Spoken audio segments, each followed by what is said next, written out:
ఇక్కడికి auto union సోదరులందరూ చేరుతున్నారు పార్టీలో అంటే నేను అనుకున్నా మరి ఆటోలో ప్రయాణం చేసి కష్టాల్లో ఉన్న మా ఆటో అన్నదమ్ములకి సంఘీభావం చెప్పడానికి మీకు మద్దతు చెప్పనీకే రాష్ట్ర ప్రభుత్వం దున్నపోతు నిద్ర ఏదైతే పోతున్నదో వాళ్ళను మేల్కొల్పడానికి నేను కూడా ఆటోలో ఎక్కి ఇక్కడ దాకా వస్తా అని చెప్పి బయలుదేరిన. అక్కడ జూబ్లీహిల్స్లో ఆటో ఎక్కితే అనుకోకుండా ఆటో ఎవలది అంటే ఆయన పేరు మష్రత్ అలీ. ఈ మష్రత్ అలీ గారు ఎవరు అంటే ఈయనకు 2 ఏళ్ల ముందు ఆయన సొంత ఆటోలు 2 ఉండే. ఆ 2 ఆటోలల్లో ఒక ఆటో ఫ్రెండ్ కిరాయికి ఇచ్చిండు. కిరాయికి ఇస్తే ఆ కిరాయి ఆటోలో రాహుల్ గాంధీ గారు ఎక్కిండు 2 ఏళ్ల కిందట యూసుఫ్గూడలో. ఎక్కి ఆడికెళ్ళి 2-3 కిలోమీటర్లు తిరిగి రాహుల్ గాంధీ గారు మీకు ఇది చేస్తా అది చేస్తా అల్లం బెల్లం అని చెప్పి కథలు చెప్పి ఓట్లు వేయించుకునే ప్రయత్నం చేసిండు ఆటో సోదరులది. ఇవాళ ఏమైంది నేను అడిగిన మష్రత్ని, మరి నీ ఆటో ఒరిజినలా కిరాయినా అని అడిగిన. నాకు తెలియదు కిరాయినా నీదేనా ఓనరు అని అడిగితే అన్న నా 2 ఆటోలు ఉండే ఇప్పుడు 2 అమ్ముకున్నా, అమ్ముకొని రాహుల్ గాంధీ ఎక్కిన ఆటో కూడా అమ్మేసిన, నేను కిరాయి మీద నడుపుతున్నా. ఇప్పుడు ఇదివరకు కేసీఆర్ గవర్నమెంట్ ఉన్నప్పుడు నాకు కొంత లాభం జరిగింది అన్నాడు. ఏమేం లాభం జరిగింది అన్న, మా నాయన పెద్ద మనిషి, ఆయనకు 2000 పెన్షన్ వస్తుండే, కాంగ్రెస్ ఉన్నప్పుడు 200 వచ్చింది, కేసీఆర్ గారు వచ్చినాక 2000 వచ్చింది అన్నాడు. ఇంకేం లాభం జరిగింది అన్న, నాకు పెళ్ళై 6 ఏళ్ళు అయింది, నాకు పెళ్ళైనప్పుడు మా భార్య వాళ్ళ కుటుంబానికి షాదీ ముబారక్ స్కీమ్ వచ్చింది, నాది మా భార్యది కూడా జైరాబాద్ దగ్గర కోహిర్ కాబట్టి వాళ్ళకు వచ్చింది, వాళ్ళ కుటుంబానికి షాదీ ముబారక్ వచ్చింది అన్నాడు. పిల్లలు ఉన్నారా అని అడిగిన. 2 పిల్లలు ఉన్నారన్నా, ఒక చిన్న పాప ఇంకో బాబు 2 ఉన్నారు. మరి కేసీఆర్ కిట్ వచ్చిందా అని అడిగిన. కేసీఆర్ కిట్ కూడా వచ్చిందన్న, 2కి వచ్చింది. సో నాకు మీ గవర్నమెంట్కి వెళ్ళి 3 లాభాలు అయినాయి. ఒకటి మా నాయనకు పెన్షన్ వచ్చింది, నాకు మంచిగా దందా నడుస్తుండే, నాకు పెళ్ళైనప్పుడు షాదీ ముబారక్ నా భార్య వాళ్ళ కుటుంబానికి వచ్చింది, నాకు పిల్లలు పుడితే కేసీఆర్ కిట్ వచ్చింది. ఇదివరకు 2 ఏళ్ల కింద నా పరిస్థితి ఎట్లుండే అంటే నా 2 సొంత ఆటోలు ఉండే, రోజుకు 2,500 సంపాదిస్తుంటి. కానీ ఈరోజు పరిస్థితి ఏంటి అంటే నా 2 ఆటోలు అమ్ముకున్నా. ఇదివరకు 2,000 నుంచి 2,500 సంపాదించే నేను ఇవాళ నా మొత్తం బిజినెస్ డౌన్ అయిపోయి 1,000-1,200 వస్తే ఎక్కువ అవుతున్నది. ఆ 1,000-1,200లలో 400 రూపాయలు నేను మళ్ళా కిరాయి కట్టాలి, 200 రూపాయలు డీజిల్ కొత్తది, మిగతా 600 రూపాయలల్లా ఇంటి కిరాయి కట్టాలి, పిల్లలు స్కూల్కి ఫీజులు కట్టాలి. ఇది నా పరిస్థితి అని చెప్పి ఇప్పుడు మష్రత్ అలీ చెప్పిండు. ఇవాళ మష్రత్ అలీ పరిస్థితి ఆయన ఒక్కడిది కాదు, రాష్ట్రంలో ఉండే 6-7 లక్షల మంది ఆటో డ్రైవర్ల పరిస్థితి ఇవాళ ఈ కాంగ్రెస్ ప్రభుత్వం వచ్చినాక కొద్దిగా కుడి కొద్దిగా ఎడమ అందరి పరిస్థితి అట్లనే ఉన్నది. ఎట్లుందంటే పెళ్ళికి ముందేమో కథలు ఇష్టం వచ్చిన కథలు చెప్పారు, పెళ్ళి అయినాక అల్లుడు ఇంటల్లుడు పోతే మామ నాకు చికెన్ బిర్యానీ తినాలనిపిస్తుందంటే ముంగట కోడిని ఎలాడదీసిండు. అక్కడ ఇక్కడ పచ్చడి మెతుకులు పెట్టి నువ్వు తిను, ఆ జూడు చికెన్ తీసుకుంటా తిను, మొత్తం చికెన్ బిర్యానీ ఫీలింగ్ వస్తుంది నీకు అని చెప్పిండు. సేమ్ టు సేమ్ ఏం నడుస్తుంది ఆ తెలంగాణలో అంటే అహనా పెళ్ళంట సినిమా నడుస్తుంది. ఏం మీ కథలు చెప్పారు, మొత్తం అరిచేతుల స్వర్గం చూపెట్టి కేసీఆర్ 2,000 ఇస్తుండా, నేను 4,000 ఇస్తా, కేసీఆర్ 1,00,000 రూపాయలు ఇస్తుండా, నేను మీదికెళ్ళి తులం బంగారం ఇస్తా. నేను ముందే చెప్పిన అప్పుడే ఎలక్షన్లు అప్పుడే, తులం బంగారం ఇచ్చే బాపతులు కాదు వీళ్ళు, మెడల పుస్తల తాడు కూడా గుంజుకపోయే బాపతులు తప్ప వీళ్ళు తులం బంగారం ఇచ్చేవాళ్ళు కాదు, లంగలు వీళ్ళు అని చెప్పిన. అన్నట్టే ఇవాళ ఆడపిల్లలు ఉసురు తీసుకుంటా ఉన్నారు. మీరు చూడండి, నెలకు 2,500 రూపాయలు ఇస్తామన్నారు మహిళలకి, ఇచ్చిర్రు ఎవరికన్నా? మరి ఎంత బాకీ ఉన్నాడు రేవంత్ రెడ్డి? 24 నెలలు, 24 నెలలు ఇంటూ ఈ 2,500 అంటే ఒక్కొక్క ఆడపిల్లకు 60,000 రూపాయలు బాకీ ఉన్నాడు. ఆటో డ్రైవర్లకు ఎంత బాకీ ఉన్నాడు రేవంత్ రెడ్డి? 24 నెలలు ఇంటూ 1,000 రూపాయలు అంటే ఎంత? 24,000 रुपया. इन्हों क्या करते मालूम? अब जुबली हिल्स में इलेक्शन आ गया, రేపు ఏమనుకుంటుండు రేవంత్ రెడ్డి, మంచిగా ఈ 2 ఏళ్ళు దోచుకొని సంపాదించిన పైసలు బాగున్నాయి, అందుకే పైసలు కొట్టాలి, గరీబోళ్ళు కదా, ఓట్లు కొనుక్కుంటా, నేను గెలిచిపోతా, ఒక్కొక్కల ముఖం మీద 2-3 వేల ఓట్లు కొడితే నాకే ఇస్తారనుకుంటుండు. నేను మీ అందరికీ ఆటో అన్నలకు, మిగతా తమ్ముళ్లకు, చెల్లెలకు కూడా నేను చేసే విజ్ఞప్తి, జూబ్లీ హిల్స్ ఓటర్లకు కూడా నేను చేసే విజ్ఞప్తి, 2 ఏళ్ళు దండుపాలెం బ్యాచ్ లెక్క దోసుకొని తిన్నారు తెలంగాణను, ఢిల్లీకి మూటలు పంపుతున్నారు. కానీ గల్లీలో పేదలకు మాత్రం, గరీబోళ్ళకు మాత్రం రూపాయి ఇచ్చేందుకు మనసు వస్తలేదు రేవంత్ రెడ్డికి. ఇలా రేపు మీ ఓట్లు కొనుక్కునేందుకు కాంగ్రెస్ దండుపాలెం బ్యాచ్ దిగుతున్నది. వాళ్ళకు బుద్ధి చెప్పాలి అంటే ఖచ్చితంగా వాళ్ళు ఇచ్చే పైసలు బరాబర్ తీసుకోండి, ఏం ఇబ్బంది లేదు, దొంగ పైసలు అవన్నీ. కానీ బుద్ధి చెప్పి పైసలు తీసుకొని ఓటు మాత్రం ఎటు గుద్దాలే బస్. ఎందుకంటే 3 రంగుల జెండా కింద 3 చక్రాలు నలిగిపోయినాయి. మీ 3 రంగుల జెండా కింద 3 చక్రాలు ఖతమైనాయి. కాబట్టి ఇప్పుడు బదలా తీర్చుకునే టైం వచ్చింది.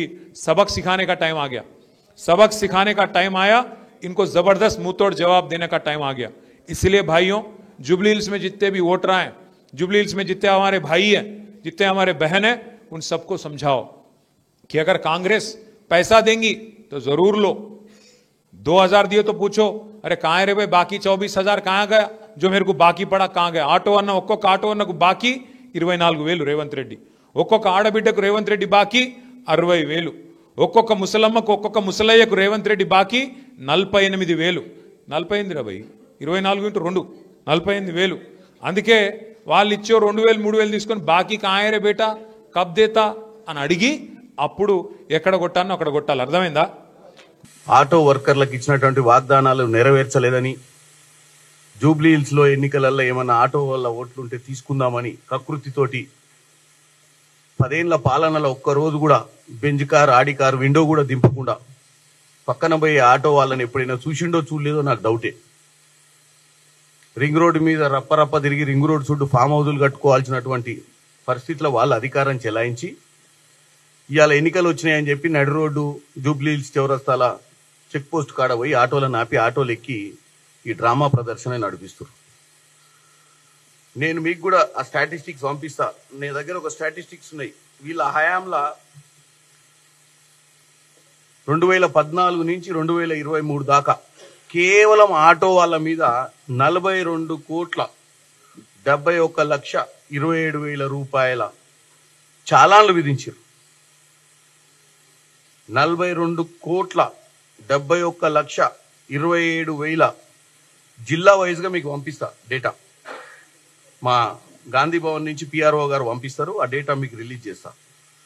ఎందుకంటే వీళ్ళ హయాంలో ఆటో వాళ్ళకి ఏం చేసిరో తెలియదు కానీ 42 కోట్ల రూపాయల చిల్లర అంటే 43 కోట్లు అనుకోరాదని 70 లక్షలు అంటే 43 కోట్ల రూపాయలు ఆటో వాళ్ళ మీద బతుకుదెరువు కోసం ఆటో నడుపుకుంటోళ్ళ దగ్గరనే వీళ్ళు వసూలు చేసిర్రంటే ఇక వీళ్ళ గొప్పతనం గురించి మనం ఇలా చెప్పాల్సిన అవసరం లేదు. ఎన్నికలు వచ్చినాయి కదా అని చెప్పి ఇక మేము ఎప్పుడు మాకు తెలివితేటలు లేవు, ఇక మీకే తెలివితేటలు ఉన్నాయి కేటీఆర్ గారు. ఇక మీరు బ్రహ్మాండంగా ఏది చెప్పినా, ఇందాక చెప్పినాక ఆటో వాడిని నేను తప్పు అంటే అది తప్పు, నేను ఒప్పు అంటే అది ఒప్పు అని రజనీకాంత్ పాట వాడినట్టు నువ్వు పాడితే ఇడవడు ఒప్పుకోడు. ఎందుకంటే మాకు కూడా తెలివితేటలు ఉన్నాయి, మా కాడ కూడా లెక్కలు ఉన్నాయి. మీరు ఆటో వాళ్ళ కాడ ఎన్ని వసూలు చేసిర్రో, మీరు ఆటో వల్ల భవిష్యత్ గురించి ఎంత బాగా 10 ఏళ్ళు ఆలోచించిర్రో మా దగ్గర కూడా లెక్కపత్రాలు ఉన్నాయి. ఇక మేమేం మాట్లాడమని హైదరాబాద్ నగరానికి మీరు పోయిన తర్వాత ఇప్పటి వరకు హైదరాబాద్ నగరంలో రాత్రి లైట్లు వెలుగుతలేనట్టుగా, హైదరాబాద్ నగరంలో మంచినీళ్ళు వస్తలేనట్టుగా, హైదరాబాద్ నగరంలో ప్రజలు మొత్తం ఆగపోయినట్టుగా జూబ్లీ హిల్స్ ఎన్నికలను దృష్టిలో పెట్టుకొని ఆ తీరుగా ప్రచారం చేసే ప్రయత్నం మీరు చేస్తుర్రు. ఇలా నేను ఒకటే చెప్తున్నా, మీ 10 ఏళ్ల పాలన గురించి ఎంత చెప్పినా ఇప్పుడు మీరేదో వచ్చి 2 ఏళ్లకే దండుపాల్యం అని చెప్పి 2 రోజుల నుంచి ఆ దండుపాల్యం మీరు బందిపోట్లు ఇవాళ జూబ్లీ హిల్స్ ఎన్నికలు వచ్చినాయని చెప్పి బందిపోటు దొంగలంతా బుద్ధిమంతులుగా తయారైనట్లు మాట్లాడుతున్నారు. మీరు 10 ఏళ్ళు తెలంగాణ ప్రజలను హరిగోస పెట్టి ఇప్పుడు అవతార పురుషుల లెక్క మీరు యాక్టింగ్ చేస్తున్నట్టు తెలంగాణ ప్రజలు చూసనేవారు. నేను ఈరోజు మీకు ముఖ్యంగా జూబ్లీ హిల్స్ కి సంబంధించిన కొన్ని ఇవి కూడా మీకు పిఆర్ఓ గారి ద్వారా ఈ జూబ్లీ హిల్స్ కి మేము అధికారంలోకి వచ్చిన తర్వాత జూబ్లీ హిల్స్ ప్రజలకు ఏం చేసినామో చెప్పాల్సిన అవసరం ఏర్పడ్డది. కాబట్టి ఈ డేటా నేను తెప్పించుకొని మీ ముందు కూడా ఈరోజు, ఎందుకంటే తెలంగాణ ప్రజలకు జూబ్లీ హిల్స్ ఓటర్ మహాశైలకు కూడా అర్థమయ్యే విధంగా నేను ఒకసారి, ఎందుకంటే వీళ్ళు రోజు ఇదే పొద్దున సాయంత్రం మధ్యాహ్నం 3 పూటల ఒకే స్లోగన్ పట్టుకొని తిరుగుతున్నారు. ఈరోజు క్లారిఫికేషన్ ఇవ్వాల్సిన అవసరం ఉంది. కాబట్టి ఈ ఎన్నికల సమయం ఈ 10 రోజులే ఉంది. కొన్ని ఇంపార్టెంట్ డేటా ఒక 5 మినిట్స్లో నేను ఇటు జూబ్లీ హిల్స్ నియోజకవర్గంలో ఏం చేసినాం, హైదరాబాద్ జిహెచ్ఎంసీ ఏరియాల అభివృద్ధి కార్యక్రమాలు ఏం చేసినామని ఒక చిన్న బ్రీఫింగ్ ఇవ్వాలి తలుచుకున్నా. సో ఆ డేటాను కూడా మీకు నేను ఫార్వర్డ్ చేస్తాను, ఎందుకంటే మీకు దాంట్లో యాక్చువల్ ఫిగర్స్ వస్తాయి, ఎందుకంటే నేను చదువుకుంటూ వెళ్తా వీటిని. అయితే జూబ్లీ హిల్స్ నియోజకవర్గంలో ప్రజాప్రభుత్వం 2023 డిసెంబర్ నుంచి 2025 అక్టోబర్ వరకు గృహజ్యోతి 200 యూనిట్ లోపు గృహ వినియోగదారులకు ఉచిత విద్యుత్తు ఏదైతే మేము ఇస్తున్నామో, జూబ్లీ హిల్స్ నియోజకవర్గంలోనే 25,925 కుటుంబాలకు 12.29 కోట్ల బిల్లులు చెల్లించడం. ప్రభుత్వం తరపున 11 కోట్ల ఖర్చుతోటి కొత్త పవర్ ట్రాన్స్ఫార్మర్లు, డిస్ట్రిబ్యూషన్ ట్రాన్స్ఫారాలు, 11 కేవీ ఫీడర్లు, దాదాపు 13 కిలోమీటర్ల మేరకు ఎల్టీ లైను ఆధునీకరణ పనులు చేపట్టినాం. ఈ జూబ్లీహిల్స్ నియోజకవర్గంలో 162 కోట్లతోటి అండర్ గ్రౌండ్ విద్యుత్ లైన్ వేయాలని ప్రతిపాదన ఆల్రెడీ సిద్ధం చేసింది జిహెచ్ఎంసి. ఇకపోతే మహాలక్ష్మి, మహిళలపై వంటింటి ఆర్థిక భారాన్ని తగ్గించేందుకు 500కే సిలిండర్ ప్రభుత్వం అందిస్తుంది. మొత్తం హైదరాబాద్ నగరంలో 2,60,000 కుటుంబాలకు గ్యాస్ సిలిండర్లు లబ్ధి పొందుతుంటే, అంటే 40 కోట్ల సబ్సిడీ ప్రభుత్వం మీకు చెల్లిస్తుంది హైదరాబాద్లో. జూబ్లీహిల్స్ నియోజకవర్గానికి సంబంధించి 19,658 కుటుంబాలకు 1,14,206 గ్యాస్ సిలిండర్ల సరఫరా చేసింది. అందుకు ప్రభుత్వం 3.6 అంటే 3 కోట్ల 60 లక్షల రూపాయలు చెల్లించింది.